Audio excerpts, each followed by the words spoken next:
नमस्कार शेतकरी मित्रांनो, कांदा निर्यात बंदी उठवली, पण कांदा निर्यात होणार का आणि तो कसा होणार, किती होणार, कोणकोणत्या देशात होणार आणि भारत देश करू शकणार का निर्यात, निर्यातदार काय म्हणतात याबद्दल आपण आजच्या व्हिडिओमध्ये सविस्तर माहिती घेणार आहोत। मित्रांनो, मी रामेश्वर नवटके आपलं वेणुगंगा टेक या यूट्यूब चॅनलमध्ये स्वागत करत आहे। मित्रांनो, तुम्ही जर चॅनलवर नवीन असाल तर चॅनलला सबस्क्राइब करायला विसरू नका आणि व्हिडिओ आवडल्यास नक्कीच लाईक करा।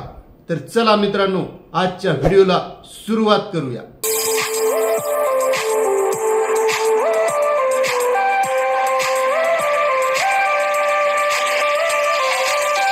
केंद्र सरकारच्या परकीय व्यापार महासंचालनालयाने 4 तारखेला सूचना काढून निर्यात बंदी उठवल्याचे जाहीर केले आणि या निर्यात सूचनेमध्ये निर्यात शुल्काचा, निर्यात कर जो लादला जातो त्याचा उल्लेख सुद्धा केलेला नाही। या सूचनेमध्ये कांद्याचे निर्यात मूल्य 550 प्रति डॉलर टन आहे हे जाहीर केले आहे। त्यापूर्वी केंद्र सरकारच्या अर्थ मंत्रालयाने 3 तारखेला अधिसूचना काढून, राजपत्र काढून त्यामध्ये 40% निर्यात कर लावला जाणार आहे असे सांगितले होते। निर्यात मूल्य $550 प्रति टन आणि निर्यात कर 40% या दोन्हींचा जर विचार केला तर आपला भारताचा कांदा हा 64 ते 67 रुपये किलो पर्यंत जाणार आहे। आणि मित्रांनो, इतर जे निर्यातदार देश आहेत या देशांचा विचार केला तर आपला भारतीय कांदा हा महाग पडतो, कारण इतर देश 44 ते 47 रुपयापर्यंत निर्यात करायला तयार आहेत। मग भारतीय कांदा महाग पडणार, तो घेणार कोण? भारतीय कांद्याचे निर्यात मूल्य 800 वरून 550 वर आणले हा मोठा गवगवा करून केंद्र सरकारने सांगितले, मात्र निर्यात कर 40% लावलाय त्याचा जास्त कुठेही उल्लेख केलेला नाही किंवा त्या राजपत्रामध्ये किंवा जी अधिसूचना काढली त्या अधिसूचनेमध्ये हा उल्लेख केलेला नाही की 40% निर्यात कर सुद्धा आहे। आणि शेतकरी मित्रांनो, निर्यात मूल्य 550 रुपये प्रति टन आणि जो कर आहे निर्यात कर 40%, हा दोन्हींचा जर विचार केला तर आपला कांदा हा 64 ते 67 रुपये किलो प्रमाणे कोणताही निर्यातदार इतर देशांना निर्यात करू शकणार नाही। 8 डिसेंबर रोजी लावलेली निर्यात बंदी सरकारने ऐन निवडणुकीच्या तोंडावर उठवण्याचं काम केलं, पण त्यामध्ये 40% कर आणि निर्यात मूल्य 550 प्रति टन लावले गेलेलं आहे। हीच माहिती ऐकून इतर जे निर्यातदार देश आहेत या इतर निर्यातदार देशांनी त्यांचं निर्यात मूल्य सुद्धा कमी केलेलं आहे, म्हणजे आपल्या भारतापेक्षा त्यांचं निर्यात मूल्य हे कमी झालेलं आहे। त्यामध्ये पाकिस्तान $700 वरून $500 वर त्यांनी निर्यात मूल्य आणलेलं आहे।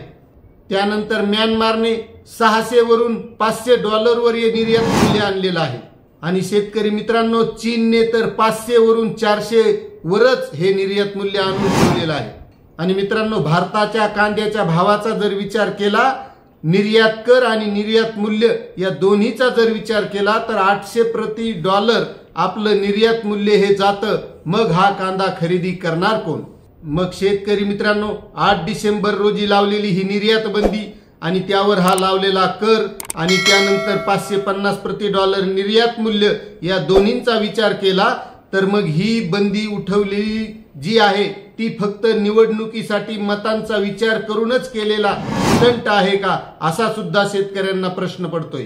कांदा उत्पादक शेतकरी एवढे दिवस झाले निर्यात बंदी पूर्णतः उठवण्याची मागणी करतोय, मात्र इतक्या दिवस या झोपलेल्या सरकारला बंदी उठवण्याची गरज वाटली नाही आणि ऐन निवडणुकीच्या तोंडावर ही बंदी उठवण्याचं नुसतं नाटक केलंय का, असा सुद्धा प्रश्न या शेतकऱ्यांना पडतोय।